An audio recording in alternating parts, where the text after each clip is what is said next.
Hey man, Hebron Ben Bilal coming back at you with another edition of this Boomer's Logic. Had to hit this overhead light. It was still dark outside, out doing my one through thing.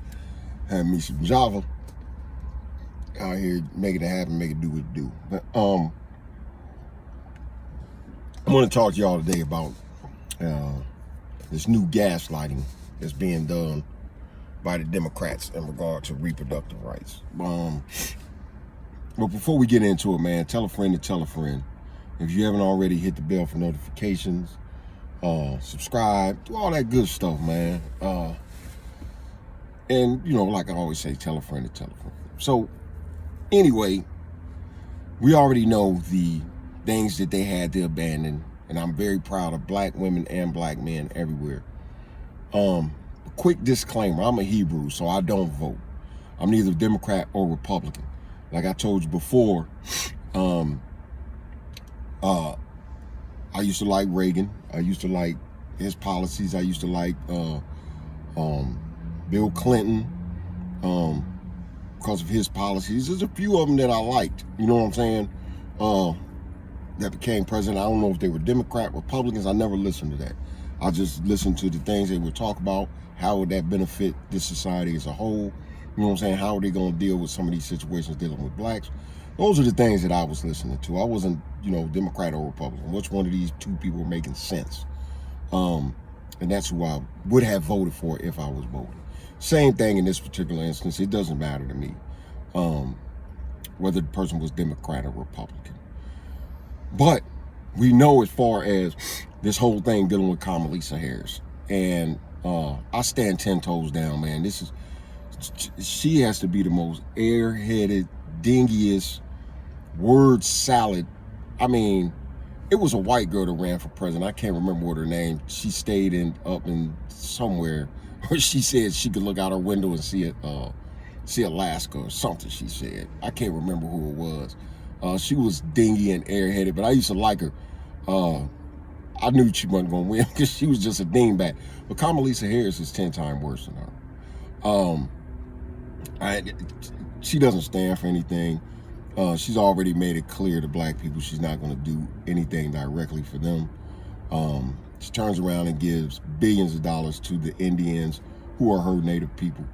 And I don't disagree with that. She's supposed to take care of her people first.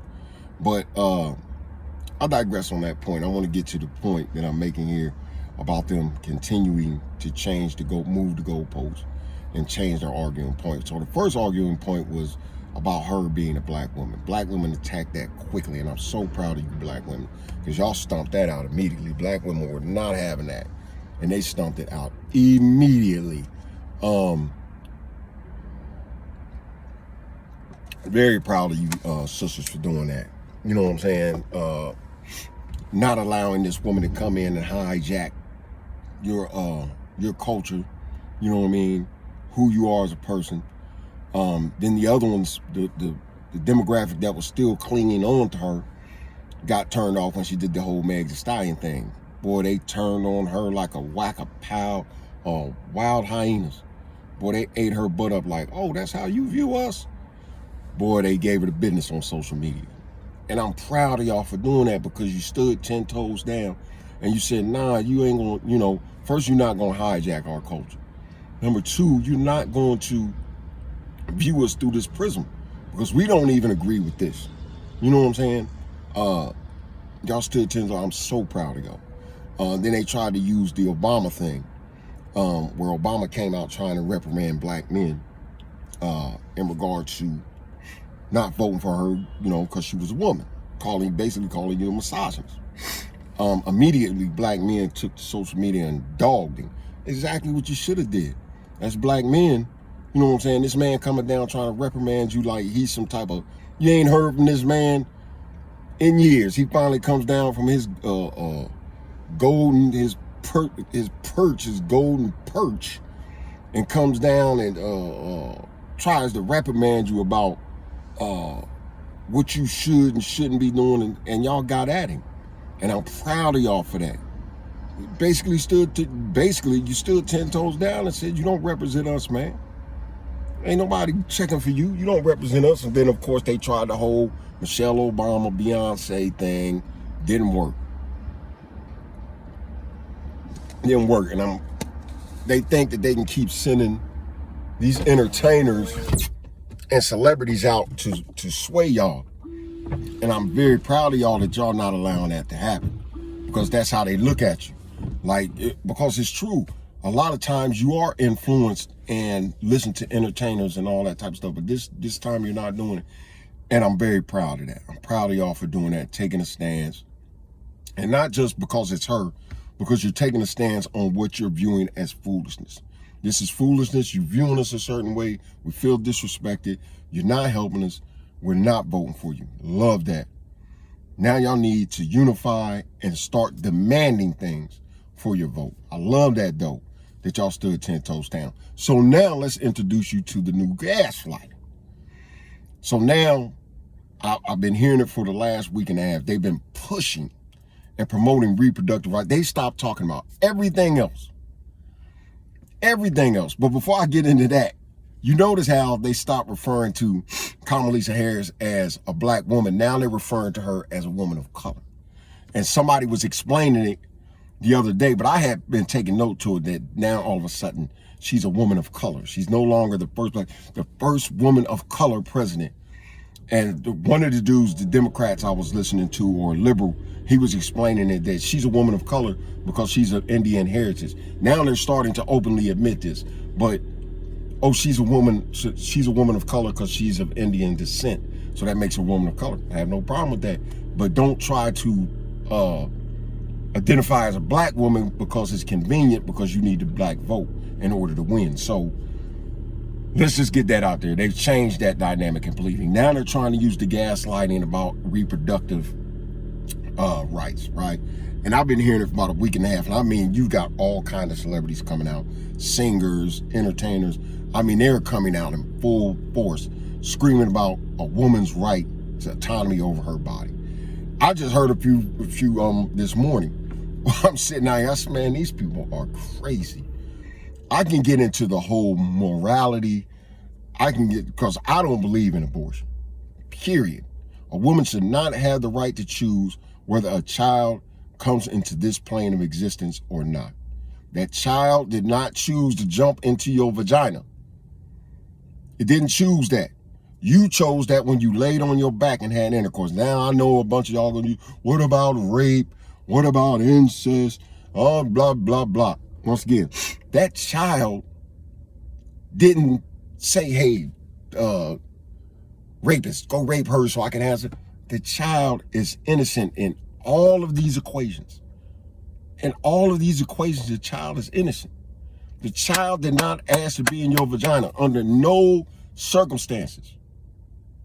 Under no circumstances, but a lot of you women just want to be able to do things just willy-nilly. You don't want any responsibilities. You want to be able to go out there and flat back it, have a bunch of bodies, but the responsibility that comes with it, because you laying there having intercourse thinking for some reason that it won't lead to pregnancy. I don't get it. When you open your legs and you get skeeted in, it can lead to pregnancy. What are you not getting? Even if you use contraceptives, you idiots. But you don't want any responsibility for your actions. So the first thing you do is snuff this child out. And it's selfish, it's disgusting. And hell no, I wouldn't be a proponent of that. Hell no. I'm not even going to the Bible. That child didn't ask to be in your vagina. I seen a thing one day, and I'm going to get back to that, and I'm going to get back to this, and I'm not going to go long on this, but I watched a thing one day where this woman bragged. She was an older woman, she's probably in her 40s. And she bragged about the amount of abortions that she had. She got on a podcast and bragged about it. She had double-digit abortions. I think it was like 16 or 17. And she bragged about this. Like this is what your society has turned into. The glorifying of immorality. This is what your society has turned into. And it is a shame. It's shameful. But shame doesn't exist amongst you anymore in your society. Shame is the last thing I'm gonna tell. You know what I'm saying? I'm gonna tell you something. Y'all made shame such a deplorable thing where you use it and say, they tried to shame me into doing something. Oh, how dare you try to shame? Yeah, there should be shame in a society. You should be ashamed to do certain things. But shame has become a foul thing in y'all society, where shame is frowned down upon. You should not shame a person. You shouldn't be, a person should not be ashamed to. And that's what's going on in y'all society. There's no shame. No shame. You should be able to have the ability to do what you want to do. It does not matter. It's insane. It is absolute insanity. And the promotion of it, this is their new arguing point, that women are going to lose their reproductive rights if they don't vote Democrat. So everything else be damned. The economy be damned. Safety in your community be damned. We don't care nothing about none of those things. Did you say I'm losing my right to go abort? Oh, hell no, I ain't voting for them. The borders be damned. Everything be damned. I'm just... all the other policies be damned. I don't care about none of that. What did you say? I'm going to lose my right to have an abortion? Oh, hell no. I ain't voting for them. Y'all got to be the most... And what's crazy, you got black preachers promoting this garbage too.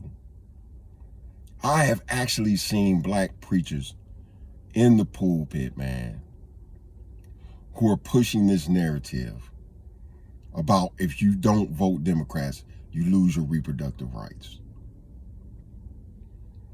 It has, this country keeps, and I told you about the Pandora's box with the homosexuals. Endless demons are going to crawl out of that box, man. Here's another example where it's normal. You just normal size. Everything is, hey man, that's not a shameful thing. It's your right to do what you want to do with your body. You know what I'm saying? Nobody has the right to judge you. That's the problem with this country. There's no judgment. Nobody has any, there's no shame. You can go on social media, get stroked and feel better about your decision, even though you know in your heart of hearts it's wrong. You harden your heart to your conscience. Your conscience is that connection to Yah that's, reprimanding you, bringing you under this state of conviction. But the scriptures talk about you can sear that consciousness. And this is what happened to this country, this society. They have seared off any consciousness of morality. Everybody here does what's right in their own eyes. And this is another demonstration of that. This is another example. That now you are literally, don't look at anything else. Don't look at the policies, don't look at the border, don't look at anything else. Inflation, don't look at any of that. If you vote for them, you're going to lose the ability to have something shoved in you to snuff out of life. And to even use this as an arguing point, man, is sick in itself. It's sick, man. But hey, this is y'all society, man, and this is how you want it. You know what I mean? You won't stand for anything righteous. You want everything to feel good. You want everything to go your way. You want everything needs to feel good. But I just wanted to give my particular 2 cents on what I see them doing now. As, their date gets closer. Now they're scrambling a little bit harder. Now reproductive rights become the issue. The border is not the issue. How we going to fix the border? The economy is not the issue. How we going to lower prices?